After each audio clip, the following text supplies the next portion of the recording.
coming up on episode 55 of Create If Writing. You have to find the sparks that, kind of happen without you trying, and then see if you can fan them into flame. I can't go back to sleep, it's almost like... The valuable thing in having a list is that you have an email address. That's it. It's all about something that people are getting from you that they're not getting elsewhere. From the horizon. Hello and welcome to Create If Writing, the podcast for writers, bloggers, and creatives who want to build an online platform without being smarmy. I'm your host, Kirsten Oliphant, and I'm so glad that you are listening today. Tonight, whenever it is. That's the cool thing about a podcast. I have no idea. And if you're like me, you listen to podcasts at weird times. I'm listening in the car, sometimes while making dinner, a lot in the car actually, sometimes at the gym, wandering around my house. It just depends. It could be any old time. So wherever you are listening from, I'm thankful. And what would be kind of cool? I would actually love to see where you're listening from. So if you want to either tweet me, at Kiki Mojo, or hop over to the Facebook group, which you can find at createifwriting.com/community. Shoot me a picture of what the heck you're doing while you're listening to a podcast. That might require multitasking if you're listening on your phone like I do, but I'd love to see where you're listening from and when. So one thing you may notice if you are listening through an app, anywhere you're listening, really, you're going to notice that I did a little bit of a rebrand. There is a new logo for the podcast, and I'm really thrilled about this. I'd been wanting to make a change for a while and just hadn't had the time. And so this weekend I stayed up late a couple nights and rebranded my KirstenOliphant.com website and some of the graphics for the podcast at Create If Writing, although I still have some work to do on the site. The site looks the same, but the logo for the podcast is totally new and I love it. I also have some new graphics when you're looking at the show notes over at createifwriting.com, and I'm excited about those as well. Yay for rebranding. It's been a little over a year. Totally okay to get some new updated images. I'd love to know what you think if you like them. I guess if you don't like them, you can tell me too, but I really like them, so you may not sway me, but that's okay. Feedback is always welcome. Rotten Tomatoes thrown at me, not so much, but feedback, honest feedback is always welcome. So today marks another of my interviews from last summer, 2015, that I did for the Business to Blogger podcast, which is no longer with us. And so this post and this podcast is sponsored by Holly Homer of hollyhomer.com. And she has a ton of really great information over at her site. She just relaunched. She's been in the online space forever, and in fact has been sort of famous for growing organically a Facebook page to over, I think it's, last I looked, it was like 2.5 million likes without paying. So she didn't, use ads in some of the ways people say. And, she's been building it for a while. So some of the things that worked back then may not work today, but it's really amazing what she has done. And she is doing a lot more online training. And you can find her now at hollyhomer.com. So thanks, Holly, for sponsoring the episode here. So in this episode, you heard her voice. You may not recognize it, or you may if you're a fangirl like me, but I'm interviewing Lynn Andrews from amylynnandrews.com.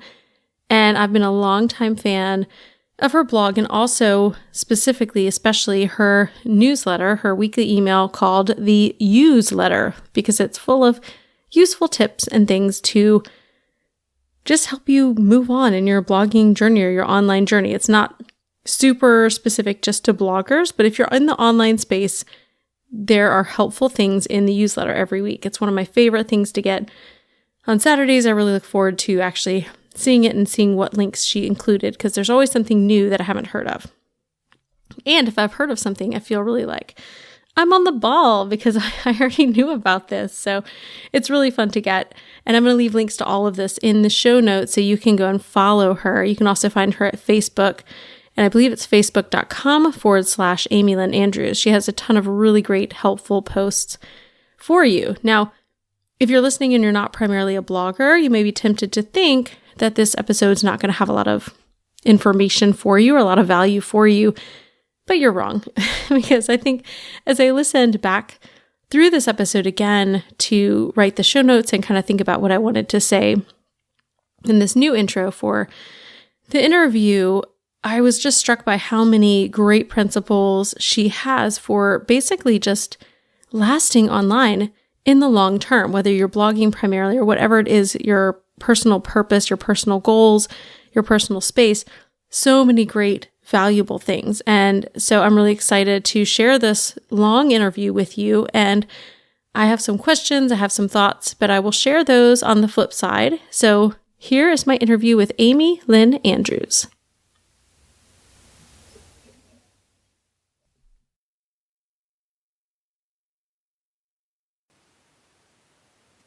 On today's episode, I'm talking with Amy Lynn Andrews from amylynnandrews.com. How are you doing, Amy? Hi, Kirsten. Good. How are you? I'm doing excellent. Well, I have been a longtime fan, and I promised myself I wouldn't fangirl out too much, but I've been following you and your blog for, I'm not actually even sure how long, but I've been subscribed to your weekly newsletter, the newsletter as well, for a couple of years, and just always enjoy getting that. So I'm really excited to talk to you today about blogging and your blogging journey. Oh, thank you. Yeah, well, it's always so satisfying to hear that other people are encouraged and helped. So that's my goal. So thank you. Well, I want to know how you got started blogging, because I know on your About Me page, you said you started as a hobby blogger. So could you kind of walk us through a little bit of your blogging journey? Sure. It was back in 2004 is really kind of 2003, 2004. I had been on the internet before then and had always enjoyed it. I mean, from the moment I was introduced to the internet, I loved it, that I could get all this information and I didn't have to file it or keep it in the house or anything. But I was really a consumer of the content on the internet until I got an email from my cousin once, and he had started a nonprofit and was like, hey, check out my new website for the nonprofit. And in that moment, it was like my mind exploded. I was like, what? You have your own website? Because up until then, I always figured that it was, you had to be super techie and super computery, and, you had to be up on all that stuff in order to be able to have your own website. But I had grown up with him almost like a brother, and I knew that he did not have technical expertise in any way, let's say. So I thought, wait a second, if you can do that, that means that I could do it too. So that was really the beginning of my journey. It made me really dive in and consider myself a producer on the internet, not just a consumer. Your blog now, I think, is probably very different. I mean, anyone who's been on the internet for that long, there's been a huge shift. So what was your first blog like, and is it still around? Yes, great question. So once the email kind of wore off, and I was like, whoa, I want to do this too. I immediately got online, and I did all the Googling I could to try to figure out how to get my own website.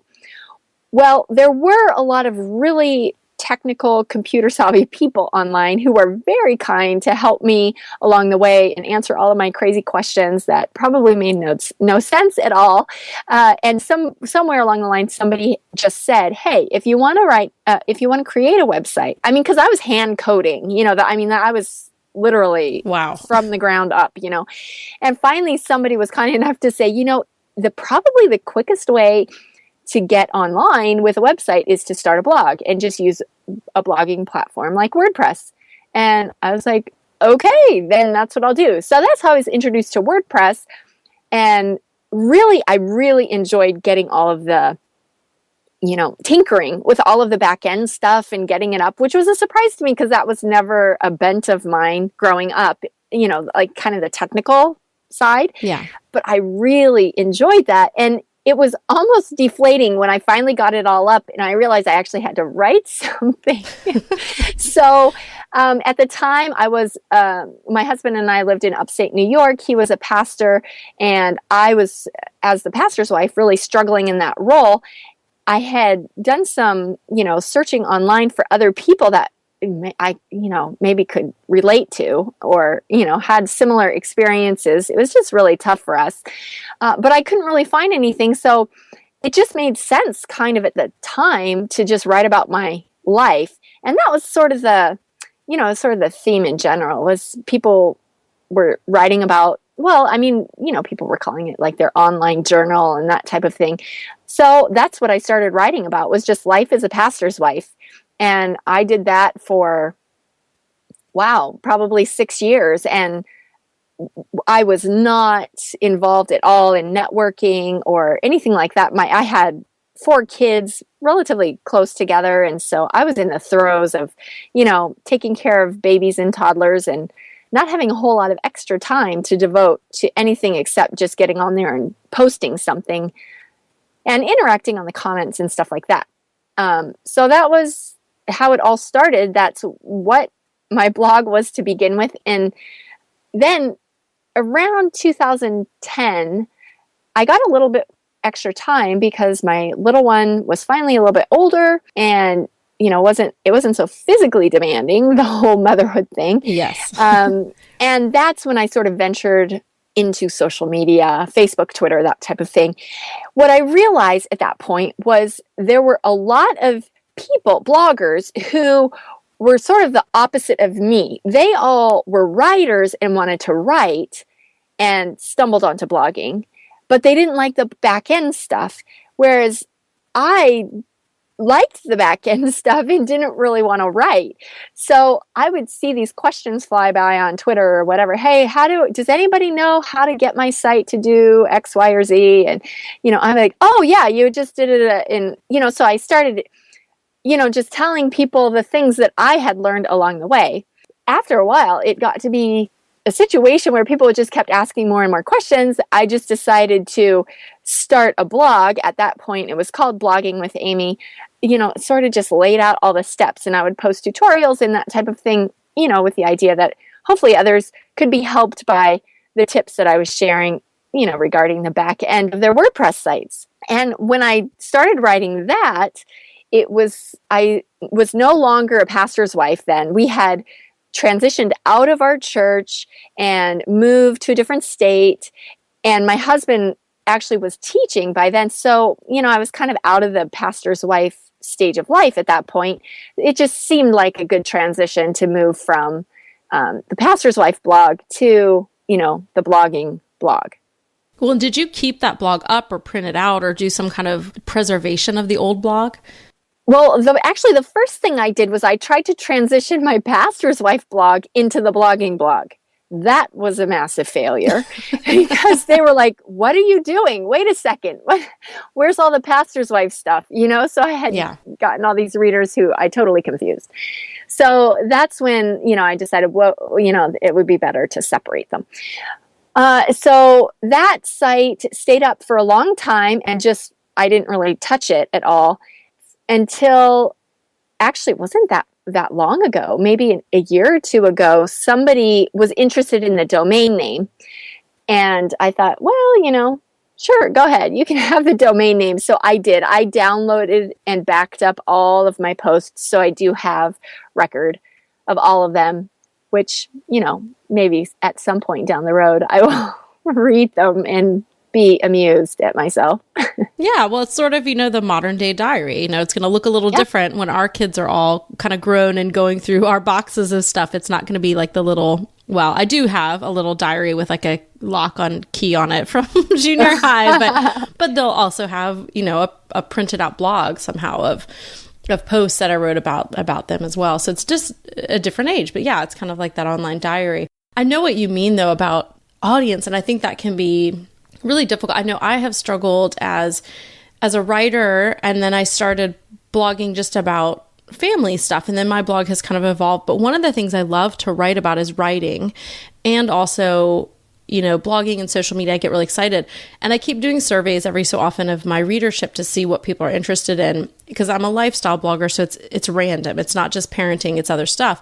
But the one thing everybody says stop writing about is writing. And I'm like, you guys, I'm a writer. I want to talk about it. So I actually had started a new blog because I was like, I do have some people in my life who want to read about writing and blogging, but my major audience for my blog that I already have established, they don't care. They are telling me, stop it. We don't want to hear about this. It's not our interest. So, you do have to kind of take that into account and sometimes start something totally different if you can't get the people on board. I wish they'd get on board, but they're not, they're not interested. They're not bloggers. And, if they're writers, they're just not interested in that. So that's okay.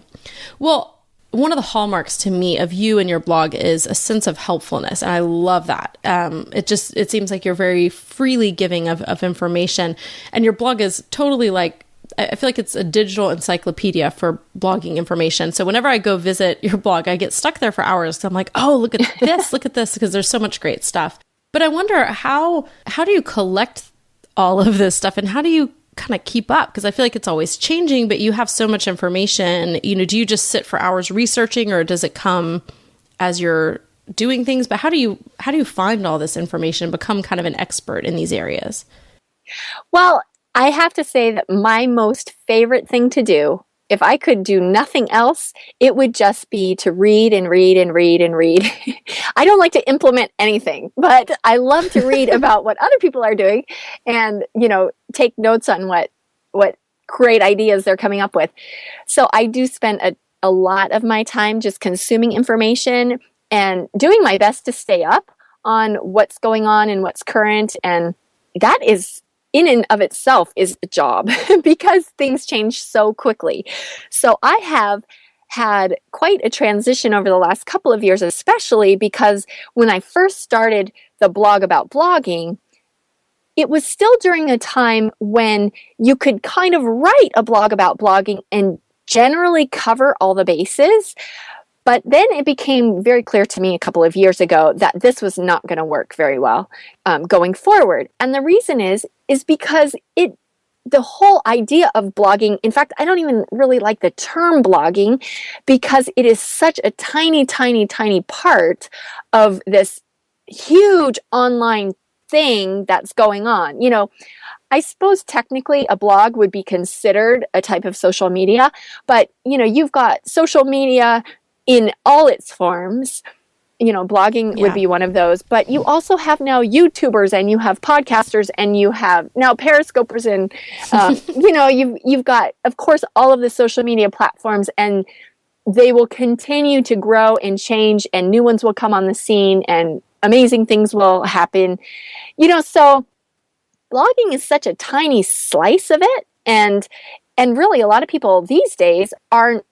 A lot of people are just, getting a website, a static website, and not writing a whole lot on their blogs. They're doing a lot of their content sharing in other ways, Yeah.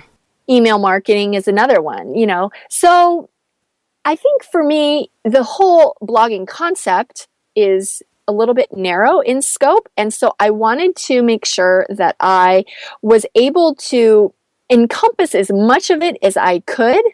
And so I've kept the blog at this point, basically it just covers the basics of blogging because a lot of people are still looking for information about blogging itself. But, going forward, I eventually dropped the blogging name out of my URL. So it's no longer blogging with Amy, it's Amy Lynn Andrews. And that was deliberate because I want to move away from, the whole blogging tips thing, so that I can encompass more. It's not really possible to keep up a blog about blogging, if you're going to cover all of the aspects of blogging. Yeah. It's really not possible. So I've sort of, I guess, hung up that hat, maybe. I don't know. It's sort of sad, but I can do some tutorials in everything. But the bottom line is there are a lot of people who have specialized and are so far and above, way, beyond me as far as level of expertise. So it's really better for me and for my readers, from my point of view, to give them snippets of, hey, you know what? Do you want to know how to start a podcast? Go check out this resource. Or do you want to know how to, make money on YouTube? Go check out this resource. Or do you want to do Facebook ads? Go check out this resource. That's more helpful because I can't, know everything on a real granular level. That's because everybody has to specialize now. There's just too much. Yeah, I agree. And I think it's sort of those tips that lead me into what I want to talk about next, which is we have a ton of things, but two main things I want to talk about. You have the notebook and you have your newsletter.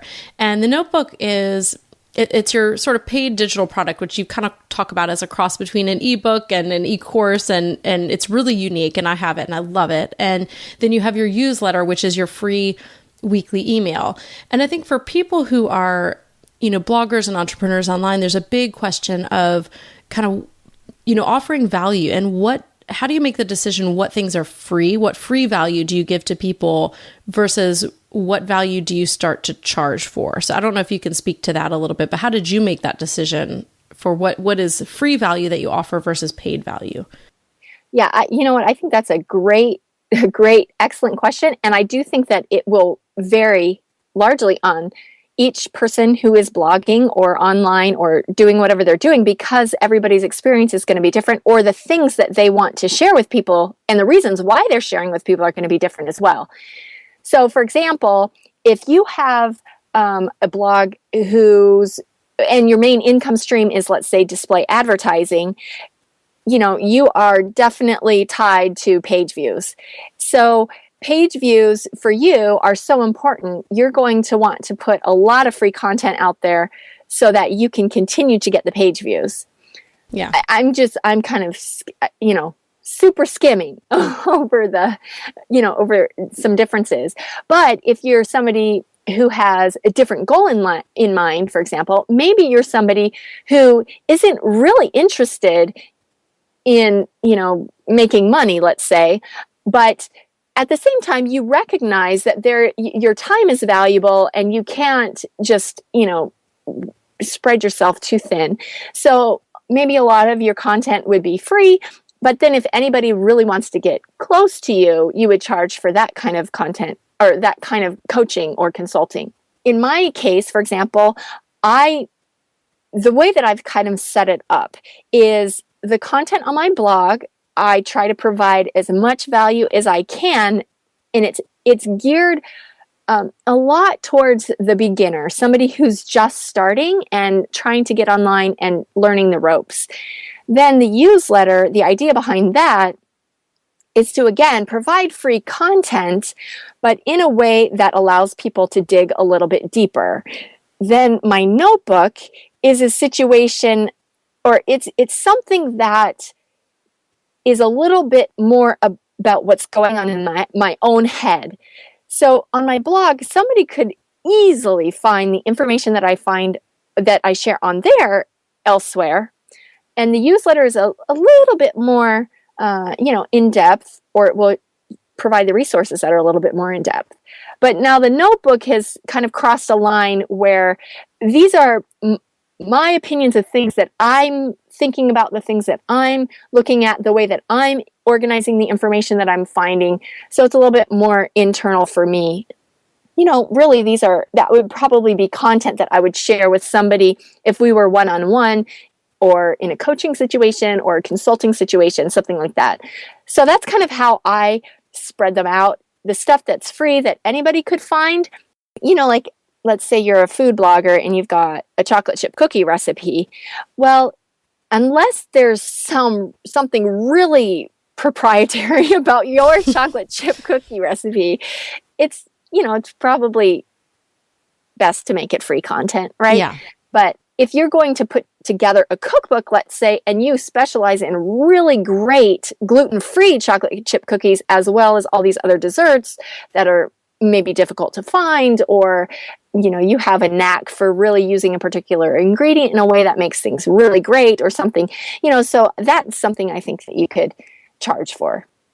Yeah, I think that makes a lot of sense. I heard someone recently talking about if you're helping people in a way that, you do it once and it takes you like a few minutes and it's a free thing. And if it becomes something where it takes up, 15 more minutes of your time, then, do it once and then the next time refer them somewhere else, or, then jumping up to like kind of your third option. If it's something that's going to take an hour or more, then you need to charge for it. And so, kind of in the same way with this information.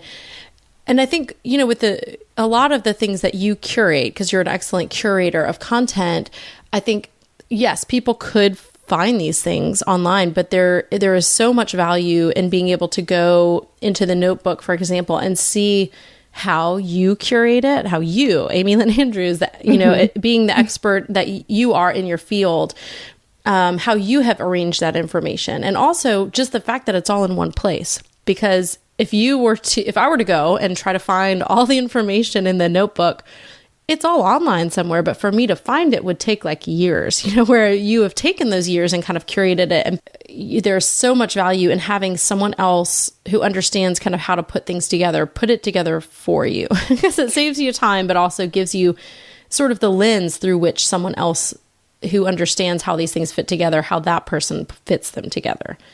Yeah, I think that is definitely key. People tend to follow people, not so much websites anymore. Yeah. So they go to a website to get the information that they need. But if they want to follow that blogger in particular, they're probably going to follow them on social media more than, or they might follow them more on their social media accounts rather than their blog in particular. And I think also the idea of curating the content kind of it sort of meshes with that in the sense that if somebody knows who I am and knows my bents and the way that the information that I'm interested in and the things that I gravitate towards, and they have similar interests, then it would be great, for them to follow what I'm doing in the notebook. But if they don't, if they're, let's say, interested in a lot of stats, or they're interested in a lot of music related things, or other areas that aren't necessarily things that I focus on so much, well, then it's not going to be a great fit, right? So you kind of choose the people, I think, online that you find are most like you or similar to you, and then follow them and see what they're doing. But you're right about the packaging of the information. These days, that is so key for so many people. And it's probably something else that we could add to the question before about what do you charge for? If you can package information in a way that makes things convenient and useful and, one-stop shopping kind of feel, those are great things to charge for. Absolutely. And I feel like these days you really can learn anything on the internet. And I think sometimes I hesitate, or I hear other people hesitating to charge for something because that book has already been written. Well, two things. One, it hasn't been written by you from your perspective and what you have to offer. But also, somebody could go online, they could find a book, they could find, 18 websites to teach them how to start a podcast. But if you're curating all of that information and then putting it through your own lens, there is an extreme value in that, at least for some people. Some people maybe would prefer another person's curation of that content. And that's okay. Like, that's the world we live in, right? Like, we're not all going to learn the same way from the same type of person. So I think, that's the saving of that time by someone else curating the content and information. Because of course we could all go be experts on everything if we wanted to. And if we had 84 hours a day instead of 24, right, we could do it, but that's why we need people who are great curators and arrangers to do that for us, because it saves us the time and it allows us, like you said before, yes, we could be experts. We don't have time. So you really can't. So you have to kind of pick and choose. So do you want to spend your time researching something, or do you want to take someone else who knows and take what they've said and then kind of apply it without having to dive in too deep? Well, I want to talk about the newsletter a little more, because that's one of my favorite things. And I think I've actually emailed you before and just said that how much I look forward to it. It comes every Saturday morning. And I find that one of the first things I do on Saturday morning, because I'm usually either nursing a baby in bed or children are climbing on me. And so I kind of check my phone and I read the newsletter in bed. And then almost always I'm implementing something immediately or go into some website, because it's very short. It's very Seth Godin-esque in terms of the brevity, but packed full of great stuff. So how did the newsletter evolve? And did you have another email newsletter before? Because it's so different than what other people are doing. So I'd love to hear more from you about how you got started, and if this came from another sort of email newsletter that you switched, or just how the newsletter began. Well, I didn't have anything before this other than just the opportunity for people to subscribe to my blog post via email. Really, with the newsletter, I started from scratch, and it was like, okay, here's my thing that I'm calling the newsletter. I have 0 subscribers, so, well, I guess that's not entirely true. I did pull in some of the email subscribers I had before, but the idea behind the newsletter really culminated, I would say, in 2013. And it was a combination of things that I was seeing and trends that I was anticipating in, let's say, the blogosphere, right? Yeah. So a lot of what we were talking about already, which is this realization in my head that was, whoa, I'm unable to keep up, I think, is the bottom line. I can't keep up producing these blog posts constantly, showing people how to do this, and then not only about blogging, but then telling them and covering all the bases of all the other stuff that's coming up. So the podcasting, the YouTubing, etc. Yeah. So I knew that wasn't going to be something that I could sustain long term. The other thing is I didn't really want to sustain it long term. I enjoy writing blog posts that are helpful, and I enjoy helping people, but the actual writing process, especially tutorials, is very time consuming, especially for me.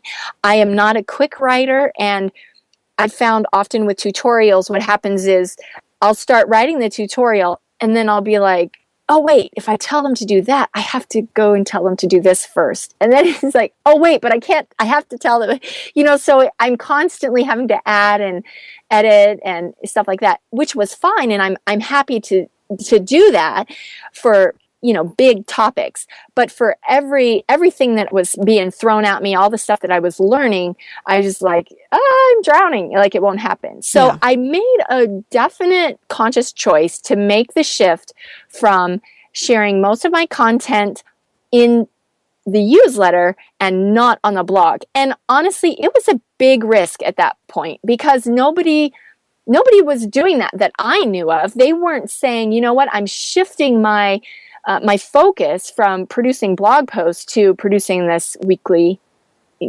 newsletter. Now, at the time, this was at the time when everybody started saying more and more and more, you've got to have a list, you've got to have a list, you've got to have a list. So I knew that it was important. And the reasons why people were saying that, i.e., then you own them. It's not, you have permission to go to them. You're not waiting for them to come to your blog. That made sense to me. So I just thought, well, I think this format is going to work better for me. I'm going to start thinking of myself as a content curator and not so much as the person who's going to, keep on top of everything and share all of the stuff that people need to know myself. So that was 2013. And I was kind of like, well, we'll see if it works. But I knew that I wanted the newsletter to be extremely valuable.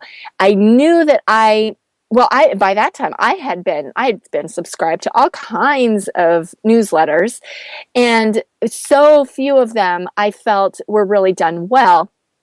And so I just asked myself, okay, as a reader of newsletters, how can I make mine something that makes people afraid to unsubscribe? That was kind of my goal, because they're like, if you read something in the newsletter and you think to yourself, oh, well, okay, maybe I can't use that or that, but that's good. And I know it's going to come in a week again, but what if in the next issue there's another tip that I can use? So that was my thinking. I love that. And I like that it grew sort of organically because it's such a creative and unique newsletter or email subscription. I don't know why I don't like the term newsletter for these emails, but I think it is so important for bloggers and anyone really, entrepreneurs, anyone that's doing stuff online to have this email list. And I think people know that, I guess we went from email, and then a couple years ago, people were like, email is dead. And then now there's this resurgence for a couple of years, as always happens, of no, email is everything. So people are doing that, but it's such a struggle for bloggers to be creative. And I feel like I'm always hearing people ask, what should I do? Should I just, some bloggers will just have each post go out, like kind of an RSS feed, but through something like MailChimp or Mad Mimi or one of these other, email subscriptions. Or some people will have a once a month newsletter, or some people, everybody's making these different choices, but I feel like it's hard to kind of carve out something that's creative and something that's unique. And like you said, something that makes people afraid to unsubscribe. For me, one of the things that's been frustrating to me recently is I feel like there are so many people that keep saying the same things, and those same things can't keep working. Like if, for example, the big advice is you need to give away something free to get people to sign up. And what I've found is every blog I visit now, everybody has that. And I have so many free things that I don't want any more free things. Like I feel like I'm free thinged out. I have this backlog of free things I never open. There's got to be something more creative or more, but people are trying to strive to find that thing. Because if everybody's doing the same thing, then it's, why do I need another free book on this? Why do I need another email list? So do you have, and this is a hard question, so I'm sorry, and you may not have, but do you have advice for bloggers if they're trying to figure out how to make their email list stand apart, or how to establish that? Like, what would you suggest for people who are trying to do that, but also to be unique and have something that is of value for people? I think that's something that is tricky to answer kind of with broad strokes, because each situation is different. But to me, it's all about something that people are getting from you that they're not getting elsewhere very easily. And I think each blogger really needs to think about what their goals are. I know that everybody's going build the list, build the list, build the list, and everybody's making suggestions about how to do it. But we need to get back down to the bottom line. Like, why is it a good idea to build the list, right? And really, if you boil it all down, the valuable thing in having a list is that you have an email address. That's it. So if you're just sending out your posts via email, you still have an email address. Yeah. If you're sending the newsletter, you still have an email address, right? So really, on that level, it's all equal. So I hear a lot of that too, a lot of stress and anxiety about, well, how am I going to do it? And do I just offer the email? Do I just offer do I have a free ebook? Do I have to write an ebook and everything? And I would just say, don't stress so much about it, because if you're stressing about it, then all the fun kind of goes out the window. And I think sometimes we get into this habit of just following the crowd because somebody said we need to do this, and so we just kind of do it, Yeah. When you really have to step back and you have to think, wait a second, okay, the point here is to provide great content or provide value to my readers. The point is not just to get a list. So how can I make that be true for my readers? What would they like? What would be interesting? And not only that, but what works for me? What works for me to provide them, that isn't going to kill me or make me dread having to write it or whatever. Because for a lot of bloggers, I would say, you know what? If your blog posts are floating your boat, like that's the thing that really makes you excited, I would say I wouldn't worry about a newsletter. I would just make sure that your blog posts are available via email. And in the end, you still have the email address. Yay! Yeah. So I'm not a fan of stretching ourselves so thin to sort of follow the trend. I think it's just a matter of really thinking through, or like you did, asking your readers, what would you love from me? Or looking at your traffic or your stats and saying, you know what? I threw up this post in 5 minutes. I didn't think it was going to get any sort of interest at all. And suddenly it went viral. And oh my goodness, what was it about it that people were interested in? That's a great way to figure out how you can kind of grab that and dig in a little bit more. And maybe that's the thing that you can provide people. Maybe it's an entirely different subject that you don't talk about at all that people are interested in. And then you sort of throw it out there, maybe even inadvertently at one point, and you get all this type of response from it.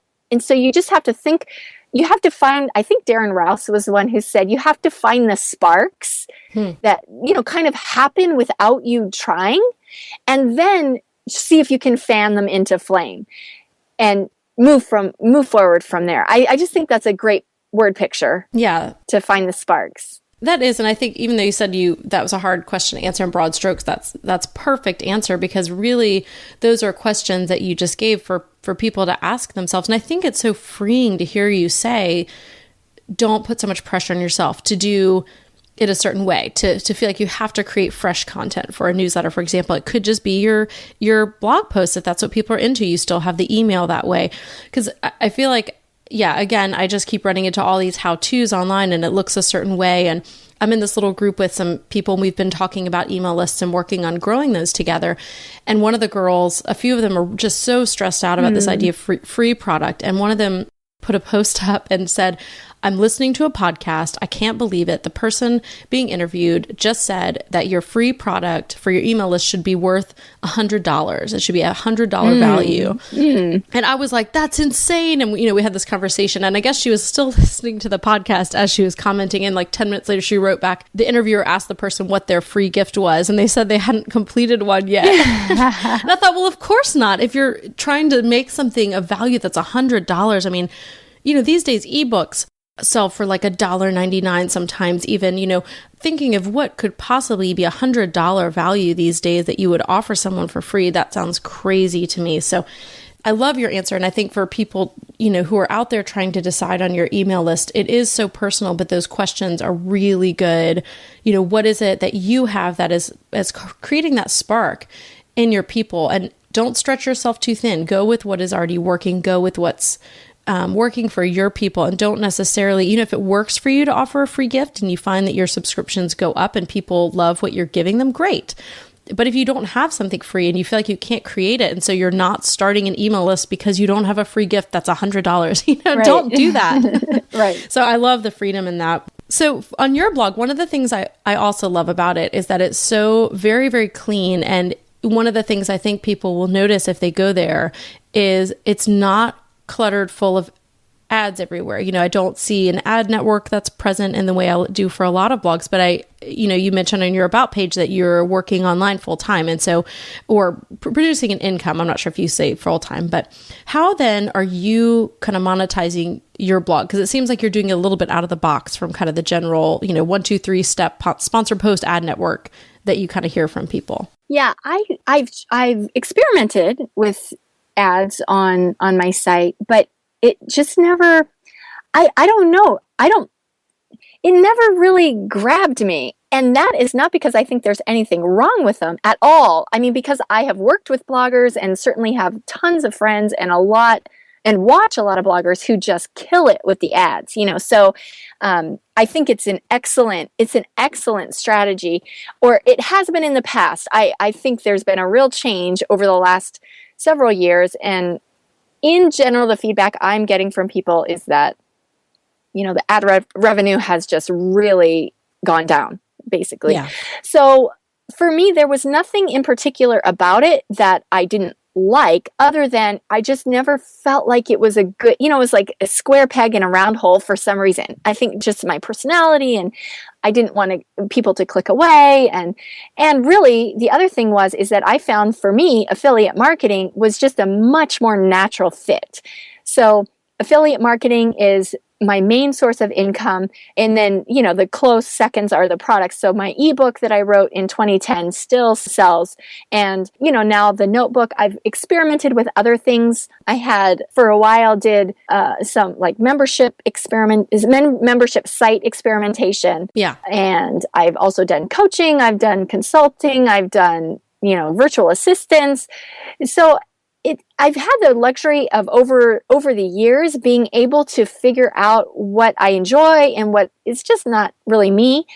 And so I've kind of tried my most, I've put most of my effort into really honing in on what I enjoy and what fits, and then trying to expand that instead of, trying to start a whole bunch of other things and sustain them. One of the things I just keep getting over and over, the theme in this kind of conversation, is find what works for you, because it isn't, a one size fits all thing. And there are all these great posts out there about how to monetize, and there's nothing wrong with those posts. They're very helpful. However, it doesn't always work.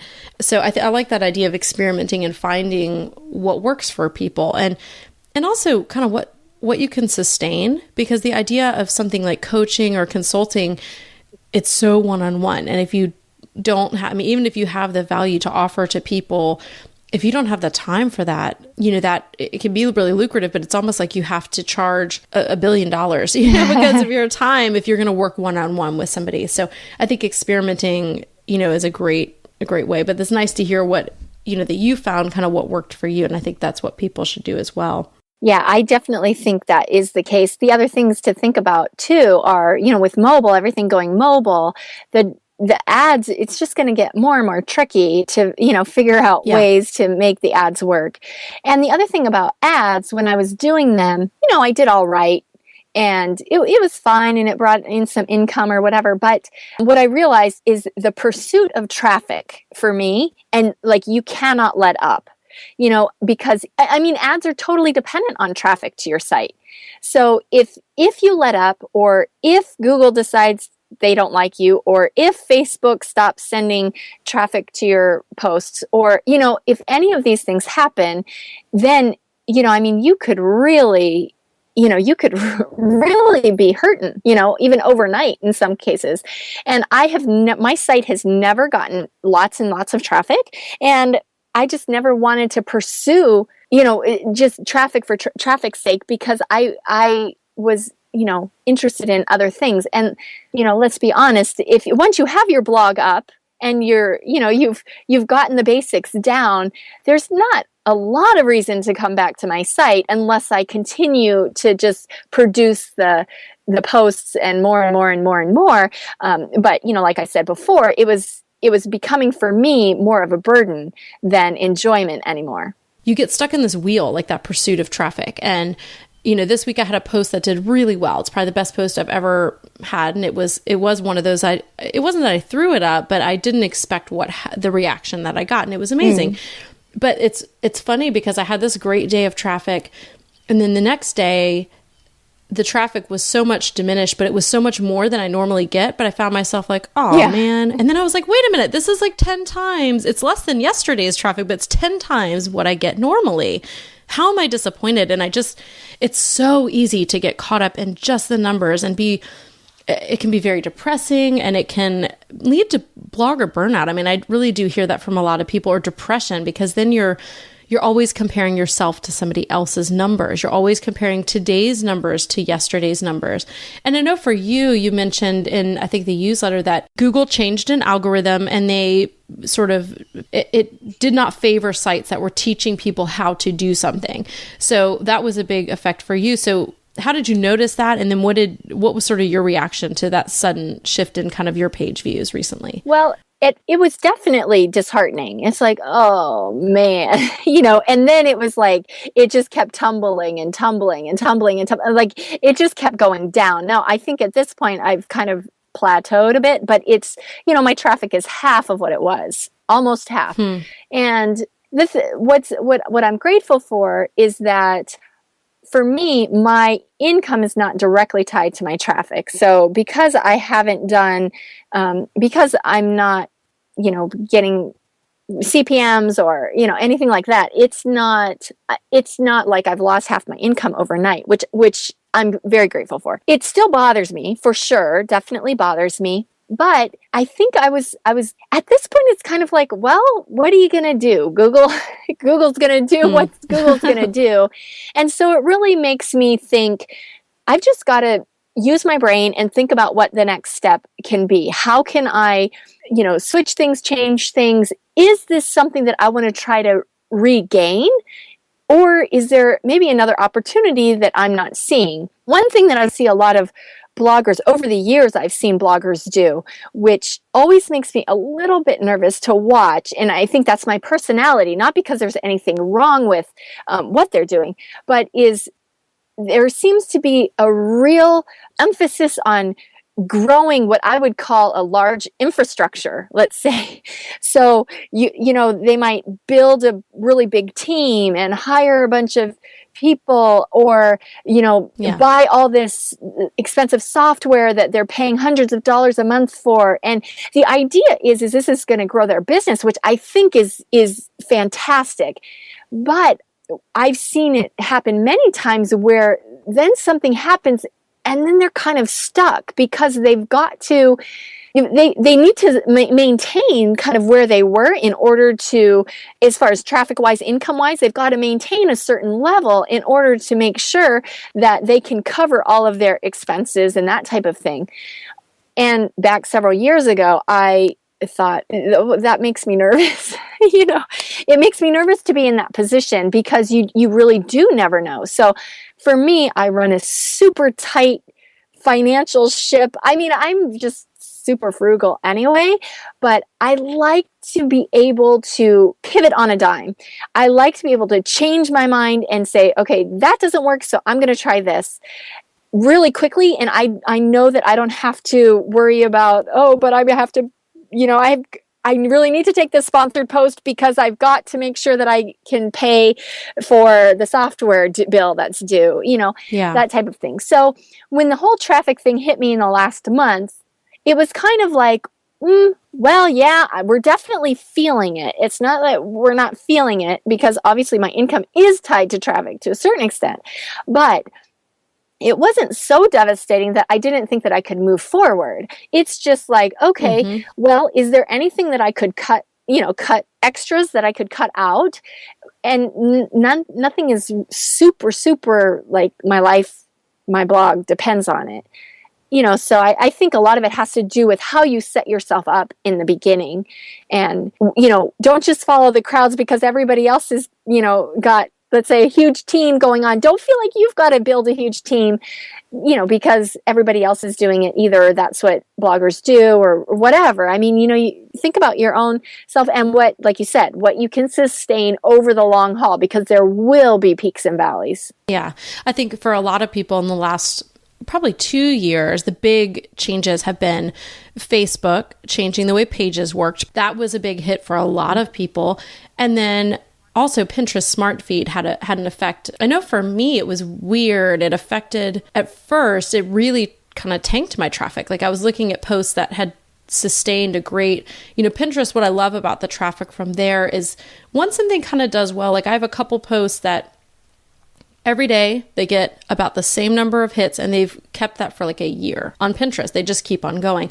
But when the smart feed changed and that became incorporated, all those posts took a big hit. And I could tell because they were always my top 5 posts. And all the traffic came from Pinterest. And so then that changed and I was like, I hate the smart feed. And then, because you always hate it if it changes something negatively, of course you hate it. Oh yeah. But then I've started to kind of find reasons I like it. And thankfully that was before. It wasn't just because then it started to do better again. But then it picked back up for whatever reason. I didn't really change anything, but maybe it was just the adjustments. But, if your income is tied to traffic, if your main source of income is tied to ads, and then that makes you have to have those page views, then you get in that hamster wheel and you just have to keep running. And that is, and if you take on staff, like you were saying, or these expensive things, my goal for this year, one of them is to grow my email list to a point where, I'm using MailChimp, so you get up to 2,000 free. I would like to grow to the point where I'm having to pay. So get past that number. And I'm pretty close.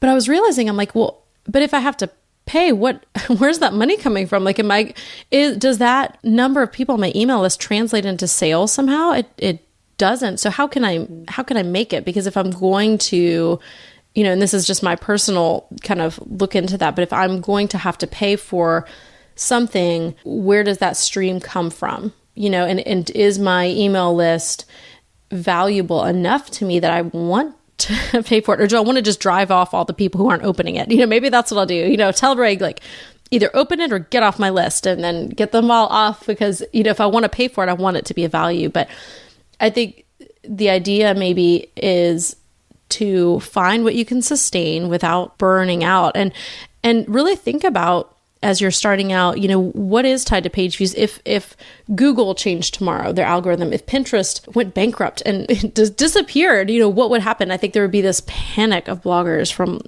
or maybe Facebook is your traffic source. And what if they just said, if you want a page, you have to pay for it? If that happened, what would you do? So I like the idea of thinking outside the box and really even considering long-term what's sustainable. And do I want to have, my money strictly tied to page views? And I think there's that sense too of our self-worth and value, because it is depressing. Like if your page views plummet or you have a big shift, because then it's more than just money. Sometimes, we are a little personally invested, and then it's like, well, what did I do? And you don't want to, it shouldn't be about questioning your value or your monetary. So those are great things as people are implementing ads or implementing these revenue streams that I don't think they always think about is the long term and what would happen if there was a big shift. So, I like your word of caution. I like the idea of being frugal, and kind of thinking about what works for you. It's got my wheels turning for what I'm doing right now as well. So, and I think the other thing that you can really hang on to, it's probably the only thing that you can hang on to, is if you have built a really solid reputation and you are known for providing really great content. That is going to be the thing that takes you the furthest, and the problem is if you let let's say the business grow faster than your reputation before you've established a solid reputation, it's going to be so much more difficult to work backwards if you have to do that. But if you really take the time at the front end to establish your reputation and your expertise or your trust, that people trust you, then it'll be easier to weather the storms going forward. It's hard to jump in to blogging when you've got a bunch of bloggers who've been blogging for years and years and years, and you're brand new. That's extremely difficult. And I definitely know what you're talking about too, the flip side, which is, starting a blog. Like, for example, I can't tell you how many times it has happened to me where I will get emails from people. They're like, hi, I just found your site. I just started this new blog. It's so great. It's so awesome. Thank you so much for your help. Right. And I'm like, that's great. Good job. Way to go. High five. And then a couple months, sometimes in a couple of cases, it's been within months, and they've emailed me back, or somehow I've connected with them or crossed paths with them or saw their website or whatever. And they have exploded and their page views are ginormous. Okay, I will just tell you, my page views have never gone over 200,000 page views in a month. Now they're under 100,000 page views. That's where I'm at now. After this whole big, I've tumbled all the way down. So, it is what it is. It's right at about 100,000 page views. But I have spent a lot of my time kind of in that range. There have been bloggers that I kind of helped along the way. They would email me and ask me questions or whatever, and they're ginormous. And there is in my head this definite need to make sure that I do not go down the road of, oh my goodness, that stinks. They're at 800,000 page views a month, and I'm like still at the same place. And I helped them, But I am susceptible to that. Absolutely susceptible to that. I understand. I look at my Facebook page. I've got barely 10,000, barely 10,000 likes. And this is like years of, and then you see a blog that starts and they've got 10,000 page views in the first couple of months, or, it happens all over, or on Pinterest, or it happens everywhere.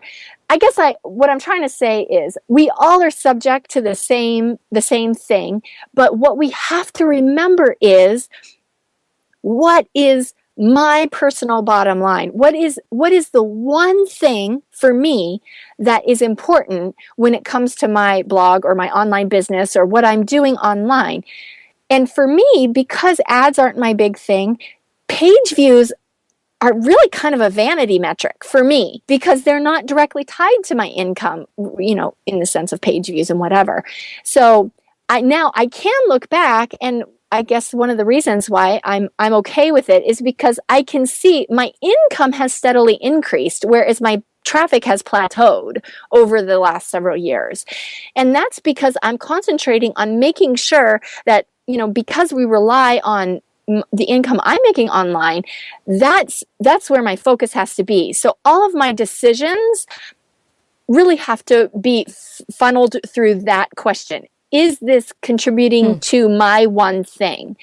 And if it's not, regardless of how many people around me tell me that I should do it this way, it doesn't matter. It doesn't matter to me in the end. So it's hard. It's hard being a blogger. And like, I get it. And I get emails from people who just feel so discouraged, especially at the beginning, because it takes so long, right, to get the traction going and everything. But if you focus on the thing that really makes you stand out from the rest, and you are faithful in the plodding along, because everybody has to, we've all had to do it. That's the thing, is we've all had to do the plodding. That's just kind of, it comes with the territory. None of us started a blog today and next week it was just like ginormous, So we've all been in that space. We all have the same struggles, the same temptations, the same, issues that we have to deal with, but if you can stay inside your own little world, okay, what is it for me that is the most important thing? I think that it gives you a lot of freedom. You don't have to worry about so much about what's going on. Well, this has been such a great conversation. I feel really invigorated and sort of freed up from some of the, burdens that we all have as bloggers, like you're talking about, the page views and needing to keep up with all the different things. But I feel very freed to kind of go and create my content and kind of be who I need to be. And so I think that's such a great encouragement from you. So thank you so much for sharing your time and all of this valuable information. It really is just a wealth of knowledge. So thank you so much, Amy. Oh, you're welcome. It was great fun. Okay, so I hope you are as inspired as I was by this interview. I remember still getting off the call with her and just feeling like I wanted to go take over the world, and listening again, I kind of felt the same way. It was very hopeful. And I think that that's a hallmark that Amy has, is that she's helpful and hopeful and just has a really great knowledge and wisdom about herself and the things that she's learned and her willingness to pass those on. So I have a ton of great notes for you in the show notes at createifwriting.com/055. I also just want to encourage you guys, if you are not already connected to me outside of hearing my voice in your earbuds or your phones or through your car radio, I do want to connect, because that's one of the hallmarks that I feel like I'm becoming known for and want to be known for, is a personal touch. And I mean that. I would really love to connect with you via email. I do have the quick fix, which is not a knockoff of the newsletter, but a similar in terms of value kind of base. Like, I share the things that I'm learning and finding, and also a little bit of personal stuff each week on Thursdays. And you can find that at createifwriting.com/subscribe. And if you're not part of our community, that's where we talk to each other. So the email, you'll get an email from me. If you hit reply, I will reply back, barring disaster. And if you want to connect with other people, and not just me, then you can find us at createifwriting.com/community to join our free Facebook group, where we chat about all kinds of stuff. Again, it's a really diverse group that we've got going on there, all with something in common. And I think that thing is that we want to build something lasting online that doesn't feel icky or gross. So you will also find out information. We've got some really great things coming up, like a 2-week Twitter challenge that's coming up in September, and just a lot of things. And if you're not connected past the podcast, you won't be the first to know. You should be the first to know. So go ahead and subscribe and connect so that you can know what the heck is going on, because big stuff's going on.